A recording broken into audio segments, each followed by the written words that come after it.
evening, everybody. It's the Huge Pop Wrestling Podcast with your huge pop host. We're here to listen to some huge pops from our guests tonight. Below, we got Johnny Cass.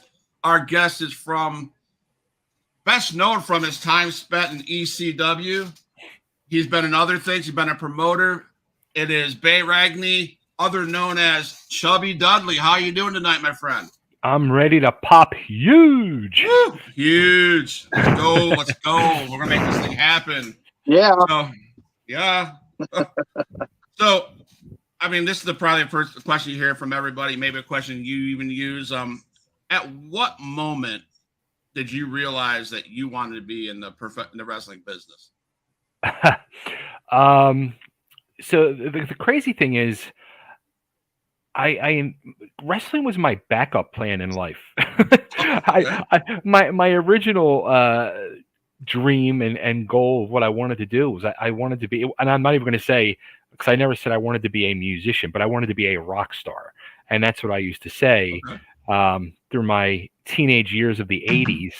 And the thing that started making me even contemplate pro wrestling was watching the old NWA Crockett shows, and every week I'd be like, by the end of the show, I'm like sitting on the edge of my bed watching it, and I'm getting so hyped, and it was like I was just like, I just saw a Rocky movie, and I'm like freaking out, and I was like, all right, maybe I could become a pro wrestler, because I was always a chubby guy, and you very rarely saw overweight rock stars in the music business.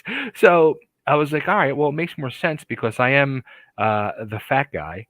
So I might as well just use my weight and go into pro wrestling. And that's what happened in 1990. The music scene was starting to change a little. I could tell like the end of that era was starting to happen. It was just becoming so oversaturated and things were changing. And the whole wrestling idea seemed much more realistic thing to do. So I sold my guitars and my amplifiers and got my down payment for wrestling school, and there it started, September of 1990. Nice. So before that, were you, as a kid or growing up, were you a wrestling fan as a kid? Yeah, I started watching wrestling. I was probably around 10, 11 years old, and my uncle was the one that turned me on to it because he was crazy. He was a huge wrestling fan. And maybe like once every few months, I would go and like spend a weekend down with my aunt and uncle and my cousin, and they had cable TV. Me and my mom couldn't afford cable TV, growing up. And so I would go there and I'd see like TBS and started seeing all these, wrestling that he was watching, and I'd be like out in the kitchen with my cousin, like playing Atari or reading comic books or something, and I'd hear my uncle screaming at the television set, and I'm like, what the hell is he watching? Because I knew it was weird because he was not a sports fan at all, but he was obsessed with pro wrestling. So fast forward 15 years later, when I start getting into the business, I used to bring tapes of my matches to him to sit and watch with him. And he used to say the same thing up until the day he died. He's just like, Bay, you can't tell me it's fake. It's 100% real. And I was like, all right, Uncle Ralph, it's real. Whatever you want to say, it's real. Yeah. That's awesome, man. So, real quick, I'd like to touch up on something. Sure. So, getting into the realness of professional wrestling, and I'm sure you could probably agree with me, Chubby, on this. In my opinion, and what I've gone through, especially in school and then actually performing in front of people, I've been a pro now for about 2.5 years. Nice. And the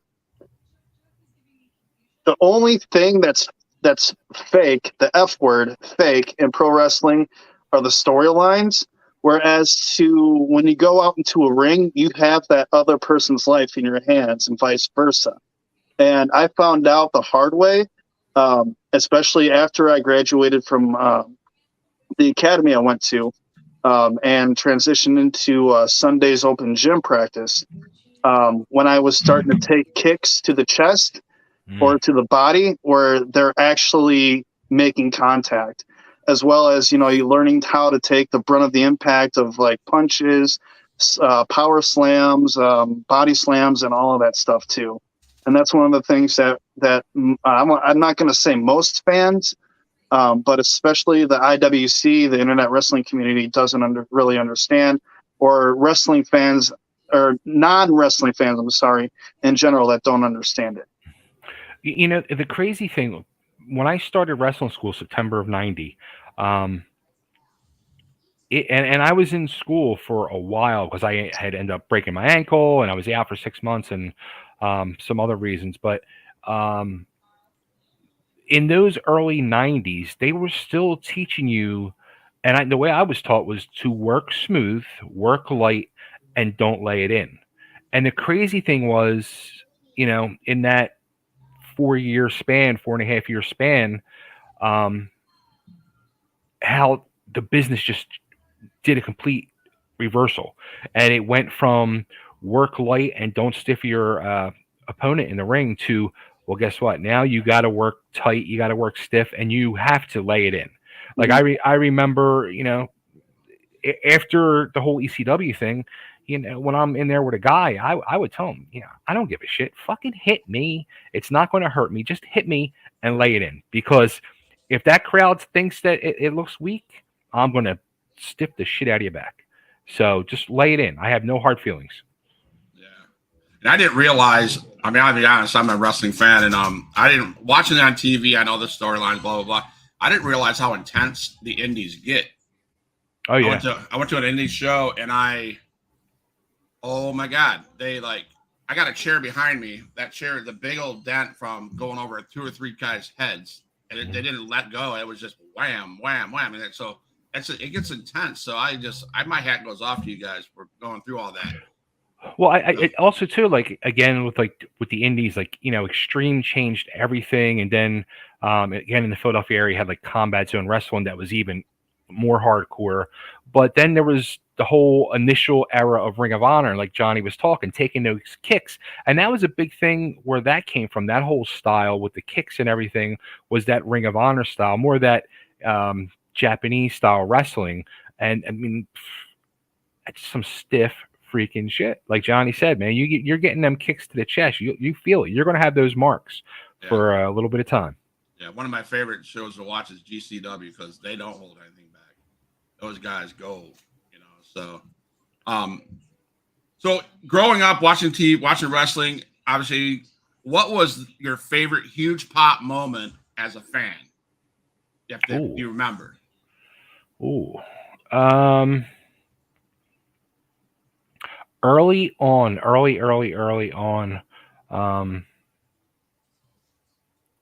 probably the hugest pop moment I remember as a kid was when Rocky Johnson and Tony Atlas beat the Samoans on TV for the belts. Nice. Yeah. That's huge. That's a big one. Yeah. Mine is when Hogan comes down at Daytona Beach and drops his leg on Macho Man Randy Savage, and to me that changed the grounds of professional wrestling as it was, because at that point in time it was in my opinion, it was dead. Yeah. And that was intense. What about you, Johnny?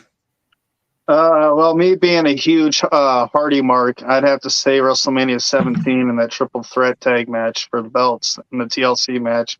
And just seeing Edge jump off of the top rope and spearing Hardy as he was like hanging on to the ring up there on top that was holding the belts was just like, that made me just jump right out of my chair and be like, what the hell? What the hell?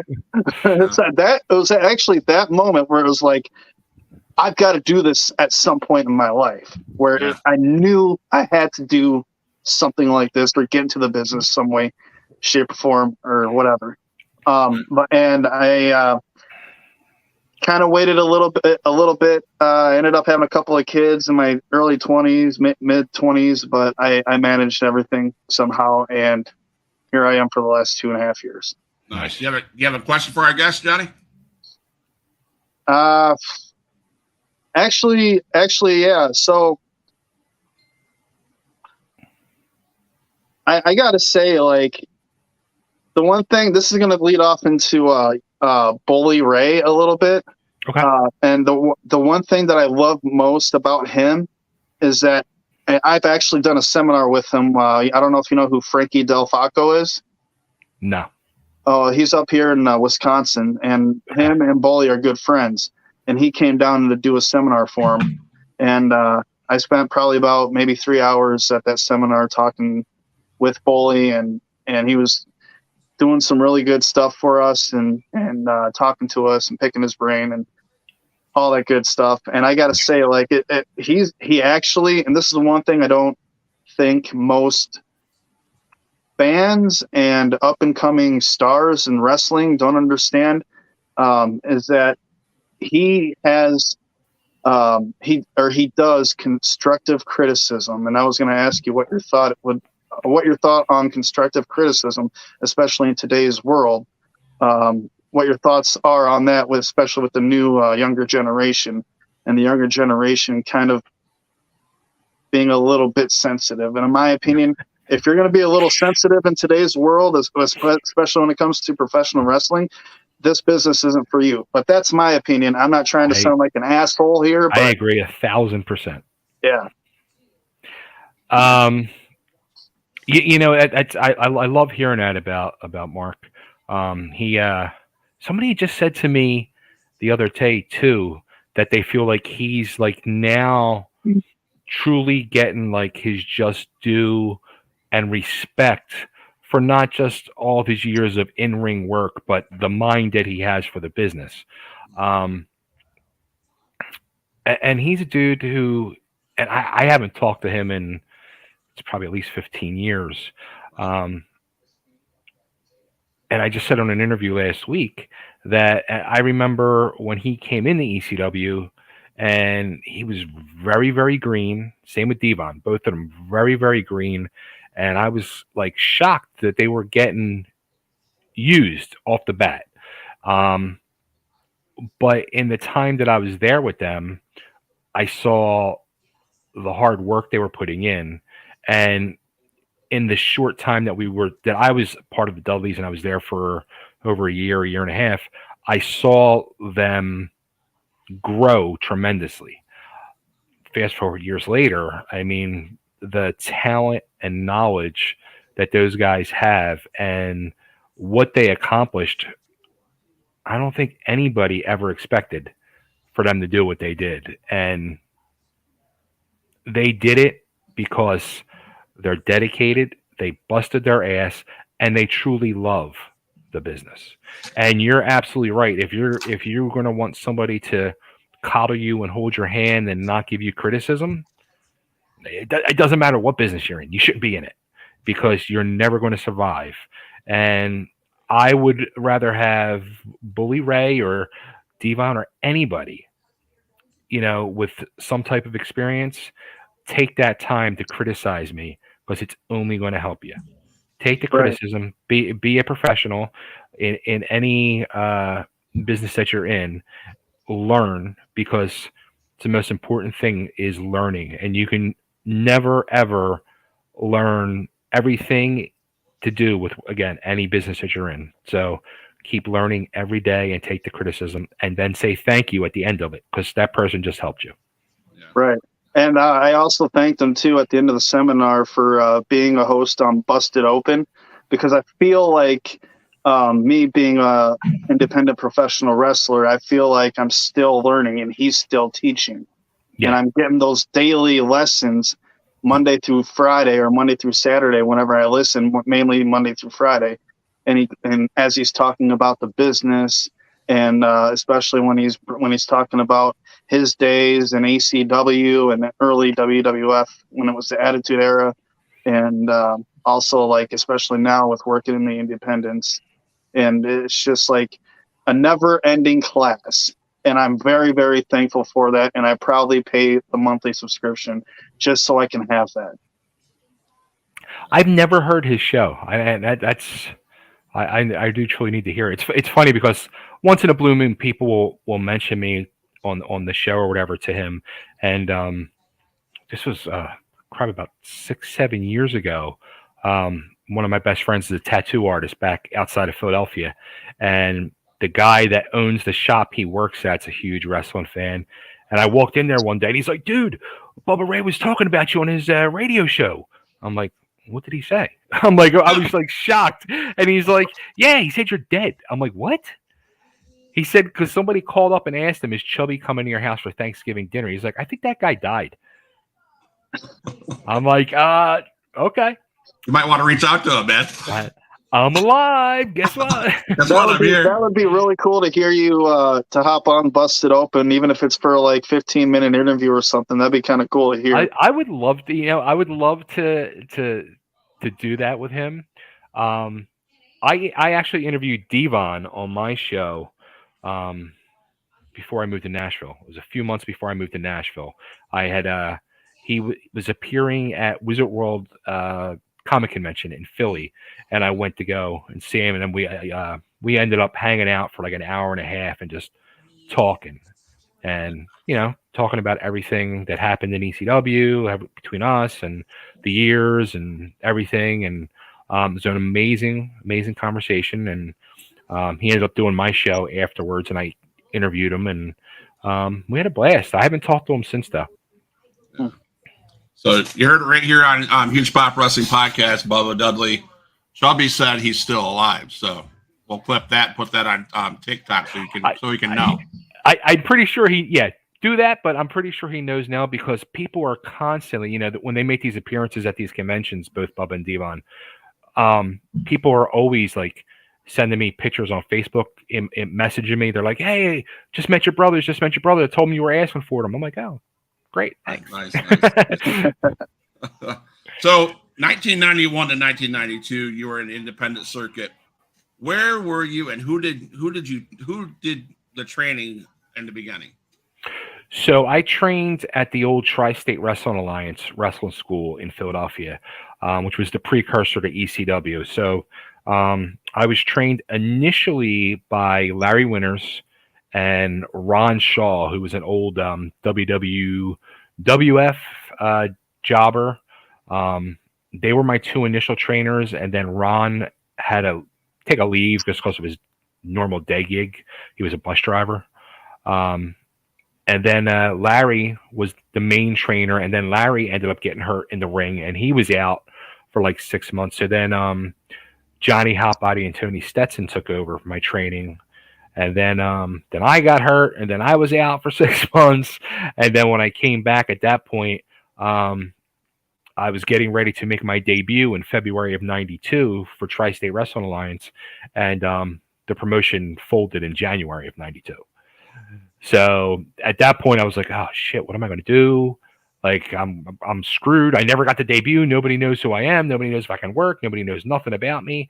But the day that TWA folded and everything, later that day, I was involved in the initial meeting of ECW. So I had my in with ECW that way. They knew who I was. I guess it was probably a couple months later, after ECW got up and running, I got a tryout match, and I was in.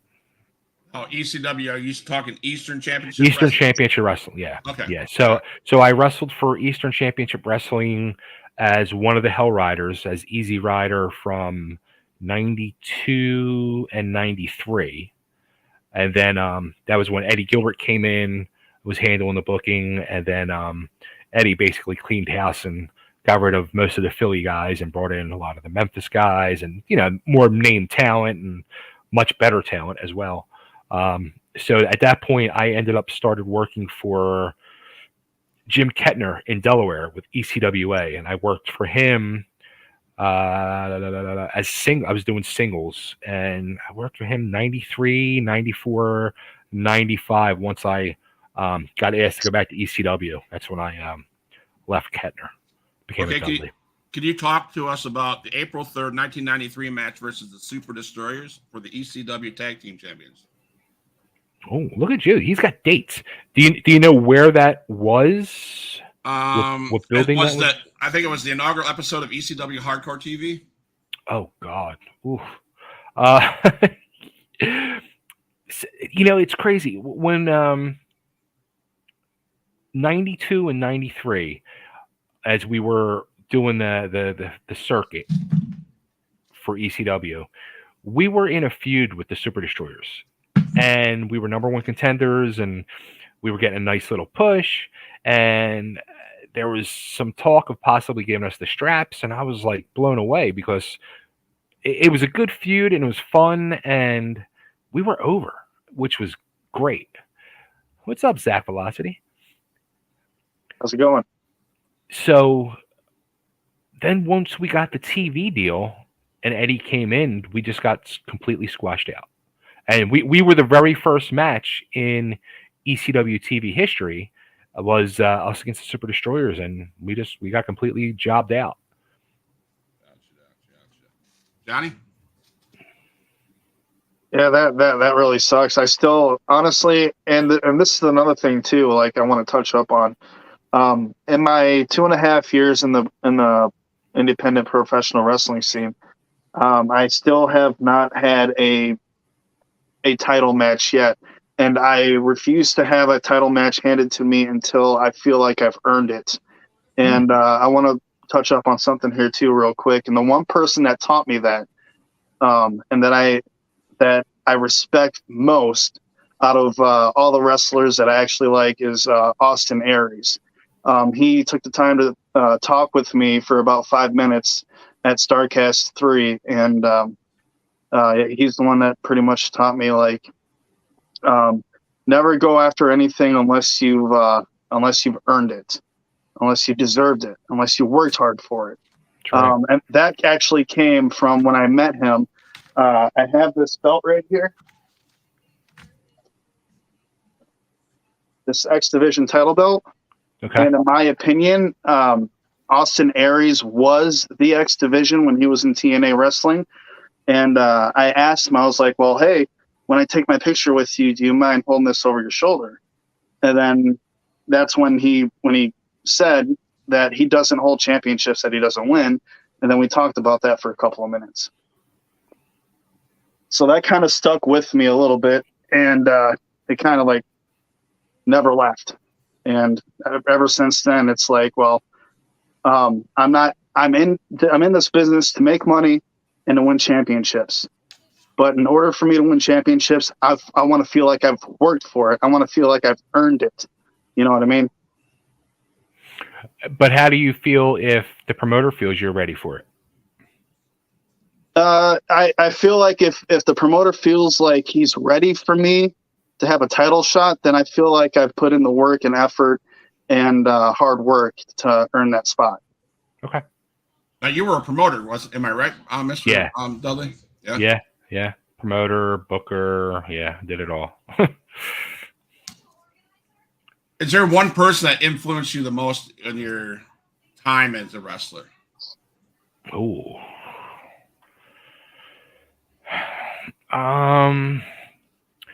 As a wrestler, my biggest influences were Adrian Adonis, Mick Foley, Steve Austin, and this was all, earlier in their careers. Stunning Steve Austin, not Stone Cold, Cactus Jack, guys like that. Midnight Express. Those were always my favorites. Gorgeous Jimmy Garvin. They were all my big influences. But the one thing I really learned about myself with ECW was at that point I was already promoting shows too when I went back as a Dudley, but I learned I actually liked the promoting booking end more than the in-ring part. And so when I was like just become part of the sideshow as Chubby Dudley, I got lazy. I really did, because I didn't have to do anything. I would just go out there and be part of the sideshow, take a chair shot, take a bump. And then at the end of the night, I went and lived like a rock star and partied like a rock star, and, had everything and anything I wanted. And then I'm in magazines, I'm on TV every week. So I had all of the perks, props, everything, accolades for basically doing nothing. So I got very lazy, but then I also, um, my biggest influence early on was Joel Goodhart, the original TWA promoter. But then seeing Paul in action, Paul Heyman, behind the scenes with ECW, that really, um, watching him create, and talk about his vision of angles, and then watching them unfold in front of your eyes was just.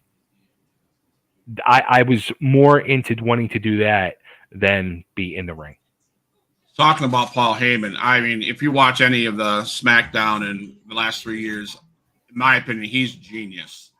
Oh, absolutely. In that storyline, was he as genius in the story as he is in the storyline as he was as a promoter, a booker, and all that good stuff that you talked about for ECW? Is he just that big? Is he a brainiac of all brainiacs when it comes to wrestling? It's funny because I don't know, and I don't know if anybody's ever talked about it. I'm sure somebody has, but I've never heard him talk about it. I don't know how involved he was in his character in stuff when he was in WCW with it, coming up through the ranks in the late 80s and the 90s. So that part I really didn't know. I just knew him as his TV character of Paulie Dangerously. When he came in to ECW, when we were still Eastern Championship Wrestling, he was best friends with Eddie Gilbert. And at one point in time, they were like roommates. And I saw instantly when Paul came in to work behind the scenes and help be like Eddie's assistant, I saw an instant change in ECW. And I didn't see it with Eddie Gilbert. And I knew a lot about Eddie Gilbert. And I was super excited and stoked when I was told Gilbert was coming in. When we did the first set of tapings with Eddie, I was like, oh, this is not good. Like, this is garbage. And then when Paul came in on the next set of tapings, there was like a different air in the room, so to say. And then after, I got phased out and I was hearing what was going on in the promotion. And then once Eddie was fired and Paul took over, what Paul was doing was, just changing the whole game of professional wrestling. And he changed, I mean, what he created in his head and brought to fruition changed the business in every single aspect. And that's why 30 years later, people still want to talk to me because I was there and I got to, be a small part of history. And I would sit there. The fan in me was huge popping every freaking show because I couldn't believe my eyes what was going on. And it was just amazing. It really was. Right. 3 years ago when Roman Reigns came in and walked in that Rock locker room and there was Paul and that exploded into what the bloodline is now. I looked at I talked to my brother the next day. I said, that's money. That's going to go forever because that's who Paul is. You can just tell. So, but yeah, I'm going to touch back on what you guys said about Bubba Ray being a knowledgeable person. I watch him on Impact every week, and I'm telling you, I mean, Johnny and I talk about this all the time. Guys like Bubba, that's in the back, people like Johnny, that he ought to be listen to him, taking that time to just shut up and listen to what he has to say. And too many times you see wrestlers don't want to do that. They won't want to listen to these vets. They want to complain about the vets, don't want to listen to the vets. I mean, did that type of thing happen back when you were early on? Yeah, because at that point in time, it was, and I mean, I'm completely out of the loop of what's going on today in the business. Maybe Johnny, you can fill us in, but back in the, the early mid 90s, the veterans would come in, do their job, what they were asked to do. Some would do it without a complaint. Some would complain, and some would be like, with the locker room and just keep in a corner and get their paycheck and go about their business and goodbye. And others would be, very cool and talk and answer questions with the young guys. So it all mattered on who it was. But for the most part, I bet you 75% of the guys back then were just coming in just to collect a paycheck. Johnny? Yeah, I'd have to agree with you on that one too, as well as I'll give you an example too. I was told I went to a Shane Douglas seminar. Okay. I want to say back in, gosh, April, Okay. March or April, around that, and it was in Indiana. And I live in eastern Iowa, so I live on the borderline of Illinois, Wisconsin. Okay. So I drove probably about 5.5, 6 hours there. Then I'm not going to name the promotion. In my opinion, the promotion there was kind of garbage. But I was grateful for them to let me do the seminar with Shane Douglas. And the one thing I've wanted to ask one of these guys too is, what do they think about seminars, like especially in today's day and age? And Shane, straight up, he didn't hold nothing back. He was like straight up with me and said, to be honest with you, about 80% of them are just cash grabs to the legends that are in the business. He's like, in order for anyone that's in the business, that's up and coming, to truly understand what we're all about, is to go out there and perform and do your best and get your reps in. And that's the only way to figure out who you are, who you want to be, what you want your character to be, as well as combining a little bit of your own reality, sprinkling a little bit of that into your character and who you want him to be. Yeah. And that kind of stuck with me a little bit on who Johnny Cass is. And I'm still figuring out, and it's been 2 years, but I'm still figuring out who Johnny Cass truly is. But I'm not going to say that I'm over with the crowds that I perform in front of, but they're starting to get there. And that really proved, I want to say, last weekend when I had my last match. Do you work mostly face or heel? Mostly face. I did turn heel at a promotion back in April, and that promotion kind of went under. So right now I guess I'm a tweener, I guess you want to call it, for right now, until I get stuff figured out in this other brand new promotion that I'm working for right now. Hit me up on Facebook, dude. I'll check out some of your matches. Oh, most definitely, man. I appreciate that. So if you were still in the business, Mr. Dudley, who would you want to face in that dream match if you could go back and do it? Ooh.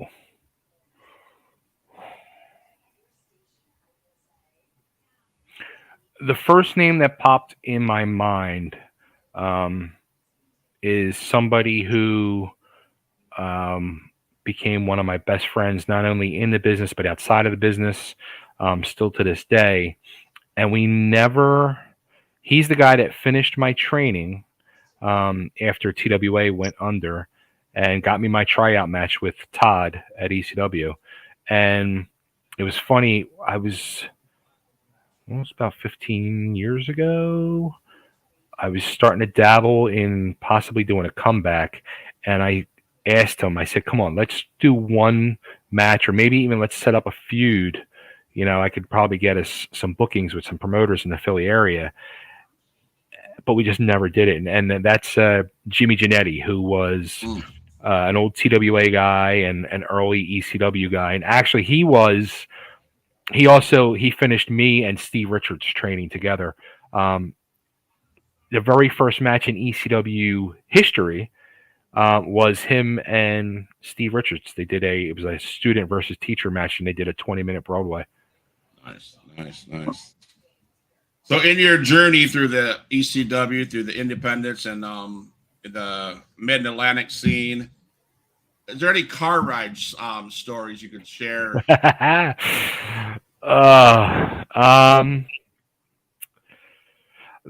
Probably the funniest car ride was so I used to hang out a lot with the old NWA New Jersey promoter Dennis Carluzzo.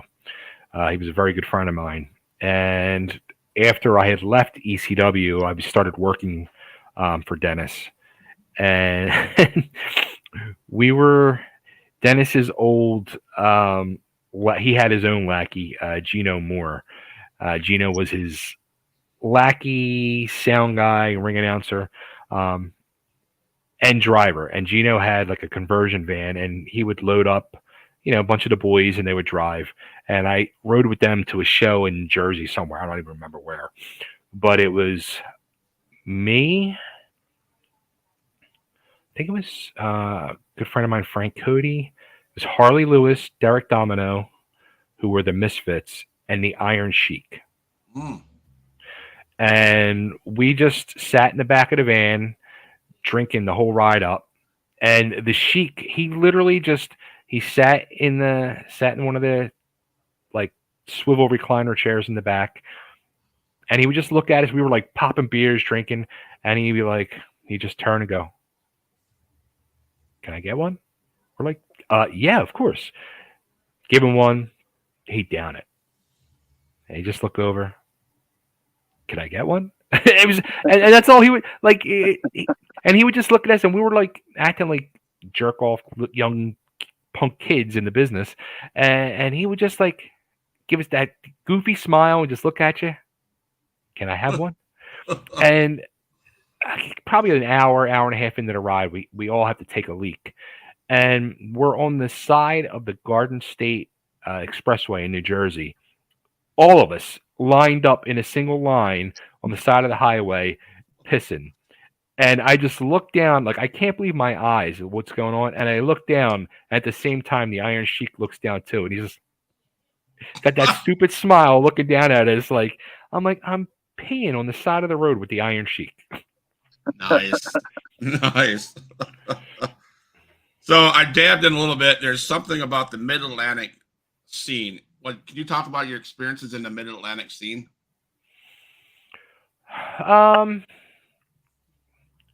Initially, as soon as when you said that initially, I right away I thought of like Jim Kettner and his whole thing he had in Delaware. He had an amazing promotion set up, and it was weird because that guy, he was a promoter for like 30 something years, and for like the first 30 years, like he was like this little secret that nobody knew of. And he used to train all his guys himself in his apartment. He had a 2-bedroom apartment, and the back bedroom in the apartment he had all filled with like sofa cushions. The whole floor was on sofa cushions, and he taught his guys how to work in the back bedroom. He teaching them their bumps and everything. So what he used to do, I had come out of Eastern Championship Wrestling, and a friend of mine who was a fan got me a tryout with Jim. So I go meet him at his apartment, and he brings me into the back bedroom with a couple of guys. I'm like, what the fuck is this? Like, what are we doing here? And he hands me a script, and I look at it. I'm like, what's this? He's like, this is your match. I said, what do you mean this is my match? I'm like, I'll call the match. He's like, no.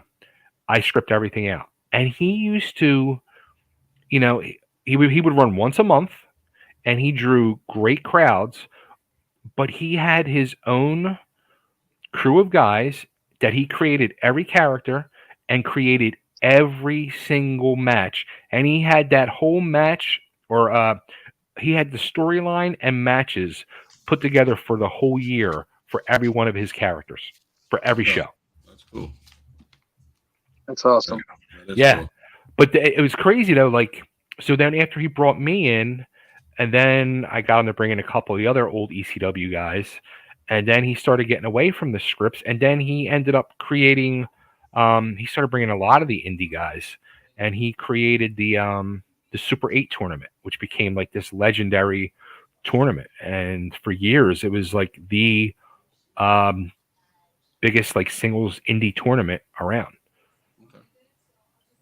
Johnny, do you have any questions? I would have loved to have taken part in that. Which part, the scripts or the Super 8? The Or the Super 8. or the pissing outside outside of the road. I mean, drinking the beers. Or, yeah, right. Pissing on the side of the road while staring at the Sheik. That'd be that would, dude. I wouldn't change that for a minute. I mean, that's pretty. No, not many people can say that. No, no. The one thing he said though at the end of the ride, which was hysterical, he's like, "This is the bestest ride ever." We're like, okay. So to keep with that car ride thing, so when you guys are on the road, what kind of fast food joints or what kind of restaurant joints did you guys hit up? The big popular one then was Denny's. Denny's, yeah. Okay. Getting them Grand Slam breakfasts. Yeah, we still have a Denny's over here, so. So let's talk about Extreme Impact or Extreme Championship Wrestling, 1995 and 1996. Talk about your character, Chubby Dudley. How did you get that name? What was the character's job in ECW? So what happened was the Dudleys debuted, and it was Big Dick, Dudley, and Little Snot. And at this point, this was, I guess, early 95, I had started watching ECW again. I had become a fan of the promotion because I just loved what they were doing. I couldn't believe what they were doing. I was blown away. And then when the Dudleys debuted, I was watching it, and I was like, holy shit, I could be a Dudley. Like, I look like an absolute freaking Dudley. And like 2-3 weeks later, Steve Richards called me up and he said, hey, we got this new gimmick, the Dudleys that Raven created, and I think you would fit perfectly. Are you interested in coming back? I'm like, fuck yes, please. So he's like, come down this weekend, meet us at the hotel after the arena show, and I'll introduce you to Paul. So I'm in the lobby talking with Richards, and Paul walks up and just says, oh my God, another fucking Dudley. And that's how it started. And Richards is like, hey, this is the guy I told you about. And Paul just said to me, he goes, you got a tie-dye shirt? I said, no. He goes, get a tie-dye. He goes, what do you want your gimmick to be? And I always wanted to do like a gorgeous Jimmy Garvin gimmick where I wanted to be Beautiful Bay. So I said to him, Studley Dudley. And he was like, no, not happening. Not at all. He's like, food. Chubby Dudley. Bring food, get a tie-dye, see you at the shows next weekend. And that was it. So Raven was the originator of who thought up the Dudleys? Yeah. Yeah. Really? I love Raven. Yeah. That man was another genius in the business. Oh my God. I mean, the things when as a wrestler he did in the ring and all that. I mean, I was one of those guys that you knew WCW was going to be on this day. You're like, I want to know what Raven's doing. I tuned in just to see Raven sitting in the corner, just and his flock and all this stuff, and it was just amazing. I did not realize that he was behind. Yeah, the Dudleys. That's because awesome. they were actually. I mean, you can almost kind of say very early on in that ECW time. Yeah, I think Raven brought the Dudleys out, and they were tied in with the Dudleys. And I kind of remember those first few shows I did, like doing run-ins in Raven's matches. I remember one with Conan for some reason. I started this reaction channel where I'm going through the history of ECW TV and I'm watching it match by match and doing my reactions and opinions and all. So I'm kind of looking forward to see what happens when I get to the Dudley era to try to remember this stuff. Because, some of it's a little foggy. Yeah. So you talk about gimmick. Your gimmick was a chubby guy with food and tie-dye shirt, blah, blah, blah. Now, do you think gimmicks are overused or not used enough in the wrestling business? Let me say this too. I don't watch wrestling. I haven't really watched or paid attention to the business in 20 years since I retired. with that being said, whenever I see something in passing on social media, if I hear a buzz about a match, and then I'll maybe searched out 3 matches in the last 10 years because I heard such a buzz about it. I feel like almost every, and this goes male or female, it's almost like everybody's cookie cutter. They all kind of have the same look now, the same tights, the same this, the same that, and there's not many gimmicks or anything going on, it seems like, anymore. I mean, there's some, I guess, like where everybody used to have a gimmick. Now it's probably seems like 20% of the, rosters have actual gimmicks. Right. Johnny. I would say it just depends. But I mostly agree with Chubby Dudley up there about how everything's kind of cookie cutter. I'll give you an example. Look at what happened with Drew McIntyre. He was a beast, especially in the COVID era. And even though he won the championship, I don't believe that was the right time for him. And then now everything is back, and he's got this sword. It's like, well, what's the point of having his sword? Like, what's the story behind it? The lineage? Is it from within his family? Da da da.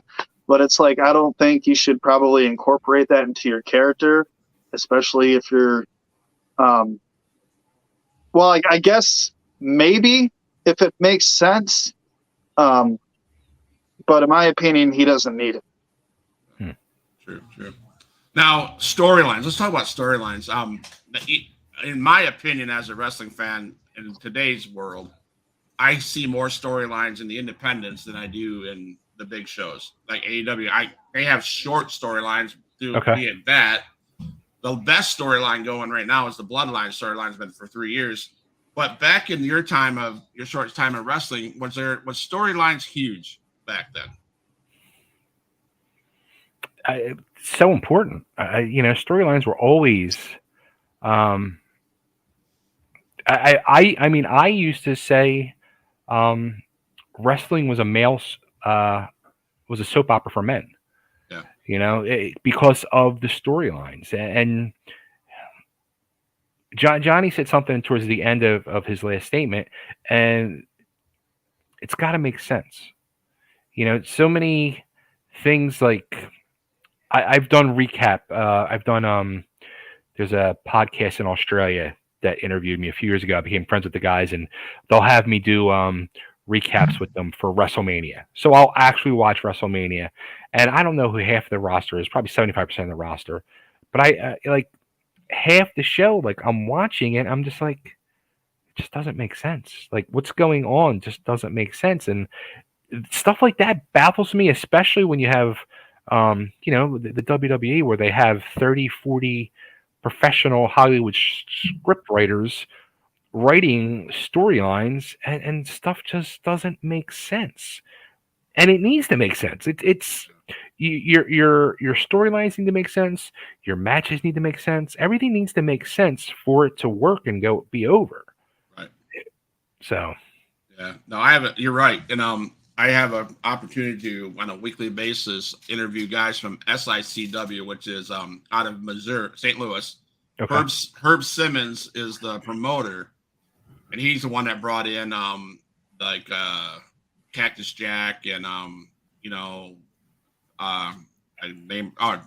Terry Funk, bless his heart. I should have started the show off with that, so I'm going to take a moment right now, man. We lost 2 individuals this week, and my heart breaks for their families. Yeah. They were great individuals. They, it was way too soon for Bray Wyatt, his family, his kids, and Terry Funk was amazing. Watching him growing up and stuff like that. And my heart goes out to those guys. And I should have said that in the beginning, but so I did that now. But yeah, it's just. Speaking of Terry Funk, it's we talked early on about guys would come in and, take their bookings and kind of collect a paycheck for guys that were in their 40s, 50s, etc. You look what Terry was doing in ECW in the 90s, in his early mid 50s. That guy was going above and beyond anybody in the business at that point in time. He was out working guys 10, 15, 20 years younger than him. And he was 50 something years old and he's freaking barbed wire, moonsaults, fire. Like, he didn't care. He just put his whole heart and soul into it. And it wasn't even about collecting the paycheck, because that guy proved every time he stepped into that ring how much he truly loved the business. Absolutely. You could tell up to the time he was done, that he loved the business. And absolutely. So, yeah, I just wanted to bring that up. So storylines, right?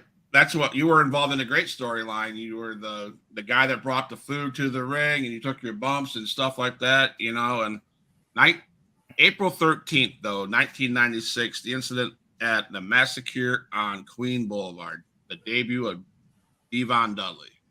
So my question is, did Devon not like you guys, or was he just was it character where he's being that big of a jerk that he wanted you guys done?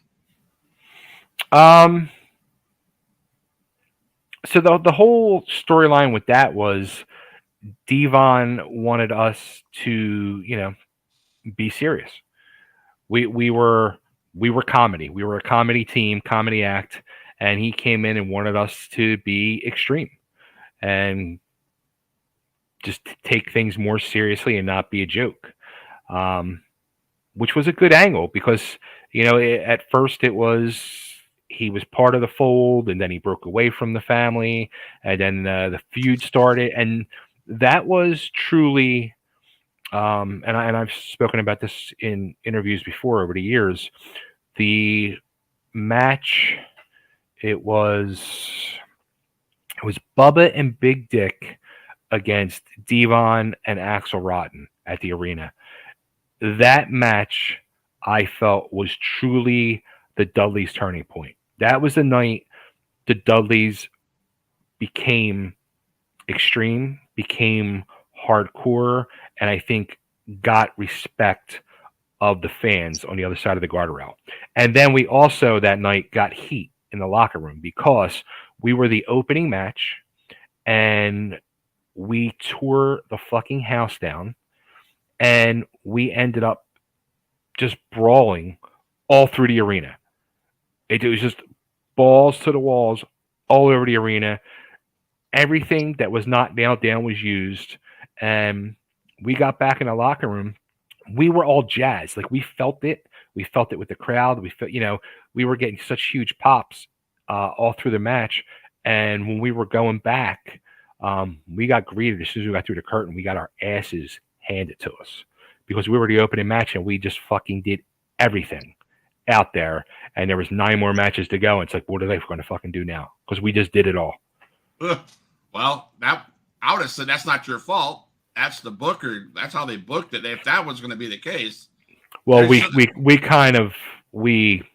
You went overboard? We went way overboard, yeah. Now, was that Heat Wave in July 13th? Was that where Devon attacked you and then you left the ECW right after that? Remember that? It might have been Heat Wave. It sounds about right. July 13th. I don't know I don't know the dates, but okay. I know that was the match. That was that one. That was. I left maybe about a month after Spike came in. Okay. So whenever Spike came in '96, I left a short time after that. So was the guy that got onto you? Was that Paul Heyman in the back that got onto you, or is that? It was Taz. Taz for sure. There was a couple other guys. I think New Jack possibly was pissed. Yeah, a few of the guys were pissed. So do you talk to any of those ECW guys anymore? Who do I talk? I mean, I occasionally talk to the main ones I kept in touch with over the years. Meanie, Gertner, Sign Guy. They're the three main ones I've kept in touch with the most. I was just talking to Dances with Dudley about a month ago. When I was doing the convention circuit, when I was still living in Philly, whenever I'd see anybody, I got along with everybody. I always ran into everybody. So, Talking about Blue Meanie then? yeah. Cool. John, you got any questions for our guest? Not right now. Not as of right now. Still thinking. So in 1994 to 2002, you it looks like you were part of the Liberty All-Star Wrestling. That was that's a promotion you tried to start up. Is that correct? Yeah. Can you talk to us about that experience? So what happened was, like I was saying earlier about how Eddie Gilbert came in and started cleaning house. We were like, what are we going to do now? We need a place to work. We want to, because there wasn't that many promotions running around the Philadelphia area at that point. So I called a meeting with the boys, all the ECW guys that were let go, and even some of the ones that were still there, and said, hey, this is what I want to do. It was me. The way I put it out there was I made the offer to everybody, like, do you all want to go in on this? We'll become partners and start a new promotion. And I had about 10 to 15 guys came over to my house on a Sunday afternoon, and none of them wanted to be partners. None of them wanted to do it. They wanted to work, but they didn't want to go in on the business end of it. A friend of mine, Frank Cody, who was he did some shots for ECW early on. He stepped up, became my partner, and a friend of his in his day job, who was a huge wrestling fan and wanted to get into business for years, but he was an older guy at that time, and he might have been in his mid to late 40s then. Larry Reed, Lucky Larry. We were the three original business partners of Liberty All-Star Wrestling. Okay. I liked what you said, as far as people ought to listen, people ought to be able to take feedback. Mm-hmm. So did you learn anything from your experience as a promoter that you could share with other promoters that might watch this show later on, or whatever? Oh God. Yeah, don't do it. It's such a, it's fun, but so stressful. I still would love to know the secrets to getting a good crowd, because I started in 94, ran a few times a year, 94, 95, 96. And then I kind of fizzled out for a few years, kind of like took a break from the business. And then when I came back in 98, I went balls to the walls from 98 to 02. And I was running sometimes 2-3 times a month. And I will, and I've said this many times, I would put any of the shows that I put together against any fucking show out there. I thought our shows were amazing, fun, talented shows. I thought they were very smartly booked, great storylines, and the talent I had was not like the top-notch talent out there, but I felt like I was able to do what Paul did and put people in the right places and the right storylines. And it was stuff where I was doing, again, like what Paul was doing. I was watching that stuff unfold, and I was now popping myself as I'm watching on the monitor in the back or out in the crowd, watching things. And I thought we had a hell of a locker room, a bunch of guys that were truly dedicated and wanted to see it work, but we just couldn't. We would draw, my small house shows. I was doing like 100, 150, and then I would do like 4 big blowout shows each like season I would do. And I mean, I would draw for those 250, 300, but I was spending so much money between talent and promoting and renting a ring, renting a license, paying for a doctor to be there. By the time everything was said and done, I lost, in those few years, I lost like $25,000-$30,000. Wow. And yeah. So, getting great crowd. I just probably should talk about this off the air, but that's okay. You're a podcaster, Mhm. and I'm a guy that Johnny knows how hard Johnny's part of the Sunday show. We bust our ass all week long to get content and create content. I'm constantly sending out emails. I mean, just like I was bugging you on Facebook Messenger, I constantly do that. And if you're, man, my struggle is on YouTube. The other guy that was supposed to come on, he's going to join for a minute. I think he might have a question. Hey, I'm so sorry I didn't make it on tonight, and I so wanted to talk to Chubby Dudley. What's up, dude? How you doing? Good, man. How are you? I'm doing good. I don't know if this was already covered because I missed it. Do you have any Terry Funk stories?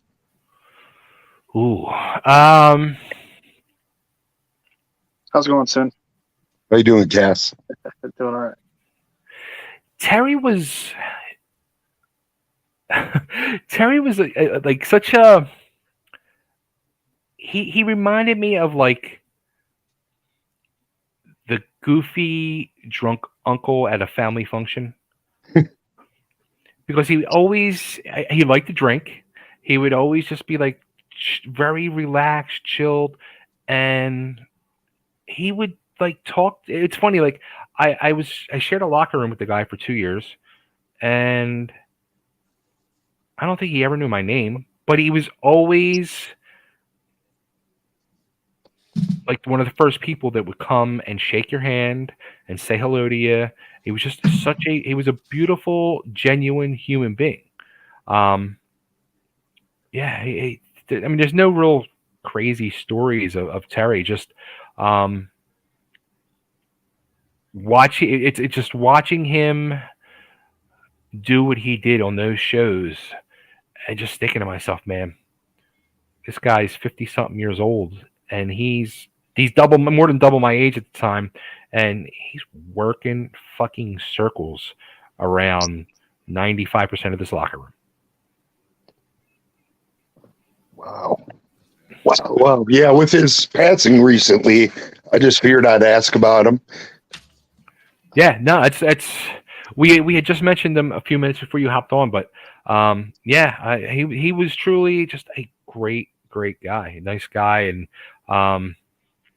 they had the feud with him and Eddie early on, but the stuff that once it became extreme, and the stuff with him, Sabu, Cactus, all that stuff, just amazing stuff. Another guy I'd like to meet, Sabu. He just seems intense. I want to be honest with everybody here, man. I would have loved to have seen Chainsaw Charlie in ECW. That would have been fucking madness. That's my funny. God. That's funny. It would have been a real chainsaw. Yeah. Absolutely. But I'm on limited time, guys. I'm sorry, but I'm so glad that I at least got to meet you and say hi to you. Thank you Pleasure, very much man. for coming on the show. Thank you. Thank you, Sin. Yep. See you guys later. Take care. Sin. Thank you, man. So I struggle. I'm at 288 subs on YouTube, and I push every day and I grind every day, and we, Johnny and I talk almost every day about what to do next, and I'm not trying to make money out this, if it happens, it happens. I'm just having fun with it. I guess that's what I have to go with. But I would love, I don't care if it's page after page after page of feedback from someone like you. Please feel free to give me feedback at a later date or now or whatever. It's look, I'm the same way with the whole podcasting thing. It's frustrating. It's nerve-wracking. Like I have, my main show that I do, the Bay Ragney Show. I started it it was an audio podcast, which I did for like 8 years, and then once we hit the pandemic and we start getting like StreamYard and Zoom and all that stuff, I switched to just video, and it used to be called Totally Driven Radio. When I switched it to video, I just called it the Bay Ragney Show, and I just do interviews, just like we're doing right now. And I do, music, sports, TV, movie, whoever I'll sit and interview. And sometimes I've gotten like big name people, and I'm like, this is going to be amazing. And 5 people freaking watch it. Or I could turn around and have somebody from playing on the corner, guitar on the corner with a bucket, and I'll put him on, and then he'll get 1,000 freaking views. Like, I don't know the rhyme or reason to it. I've done all types of promotions and stuff like that. It's kind of more or less like you just got to keep plugging along.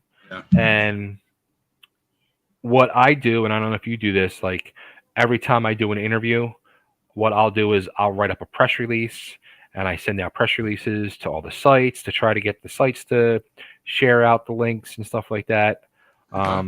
So that's one thing to definitely do. Okay.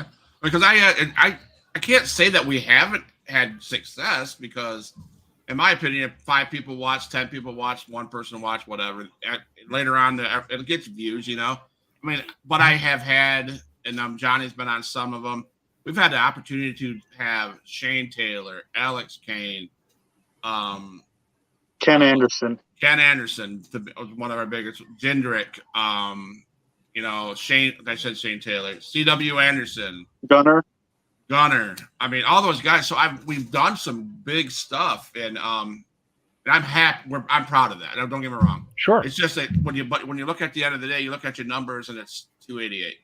Like, the main thing here is that when you start something out, and I've told you this before, is it's kind of like just planting a seed and just letting it grow, and every once in a while attending to it to make sure it's got enough water on it, and just letting it grow. It doesn't matter if it takes months or a few years or something. Sometimes it takes that much time for something to grow into something not big, but it could happen. But to get enough, to grow enough to where you actually gain a nice audience around 1,000 people or more. And I firmly believe that it will happen in time. That's why I keep telling you not to stop, never to give up on this, to keep going forward. And eventually, you'll start to gain more viewers. I know you've kind of seen me share stuff as well on my Facebook, even though I'm on shows that I'm not on. I'll take the time and share it onto my page. And it's appreciated. I appreciate that, Johnny. Really, I seriously do. Johnny was one of my first guests I've interviewed almost a year ago, I think. Just about a year ago. But yeah, he was one of my first guests, and nice. It worked out good because Sid was the second guest I had on, and it morphed into Extreme Power Hour on Sunday. So every Sunday we get together, and if we don't have a guest lined up, then cool, we'll just talk about the pay-per-views or whatever. So sure, that's how that started. And but I just wanted please feel free if you see it, my stuff. Feedback. I love accepting feedback, etc. I think you just need to, like Johnny was saying too. For number one, don't give up, because if you're enjoying it, that's all that fucking matters. Number one, it takes. I was just having this discussion with my fiance, because we have again more shows. So we have a reselling business that we do on eBay, and what we would do is we'll videotape our excursions in getting stuff and inventory, and then we sit and talk about stuff and blah blah blah blah. So we have that channel, and we watch all these fellow YouTubers that do it, and they have thousands of subscribers. Right. And it same goes for podcasts. It just takes that one interview, that one guest, that one video to hit, and when it hits, you'll know. And you'll start getting into that algorithm. And once you get into that algorithm and it picks up, then it'll start pacing you. Gotcha. All right. Thank you, man. Thank you for that conversation. Thank you for that compliment. Johnny, thank you for the encouragement, as always. No problem. But again, the Huge Pop Wrestling Podcast has came to the end of the day. I'd like to thank you, our guest, Bay Ragney. Thank you, Chubby Dudley. Thank you for your stories. Thank you for. I'll never forget the Iron Sheik. Now, I mean, that was probably one of the funniest things I heard.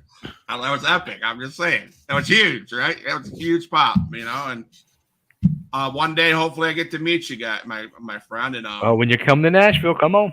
I will, and I will remember that, and I will message you once or twice every other week or something, just to see how you're doing, man. I appreciate that. One thing I love about this is, and I said it to Johnny a year ago, I'll say it to everybody. Once I get to have you on my show, I will stay in contact, because I just think that's the right thing to do. So absolutely.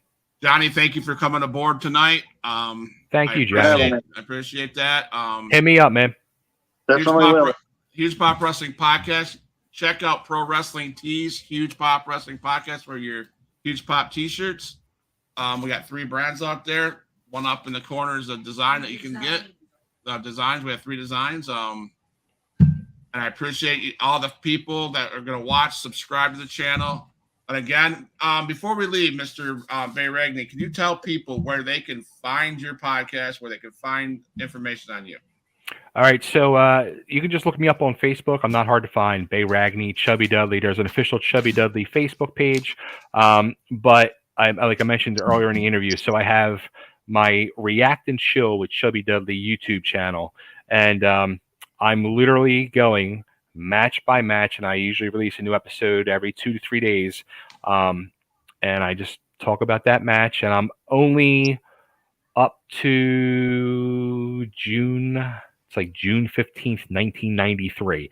So we're still very early in the Eastern Championship Wrestling days. We just got to the point where we debuted at the ECW arena.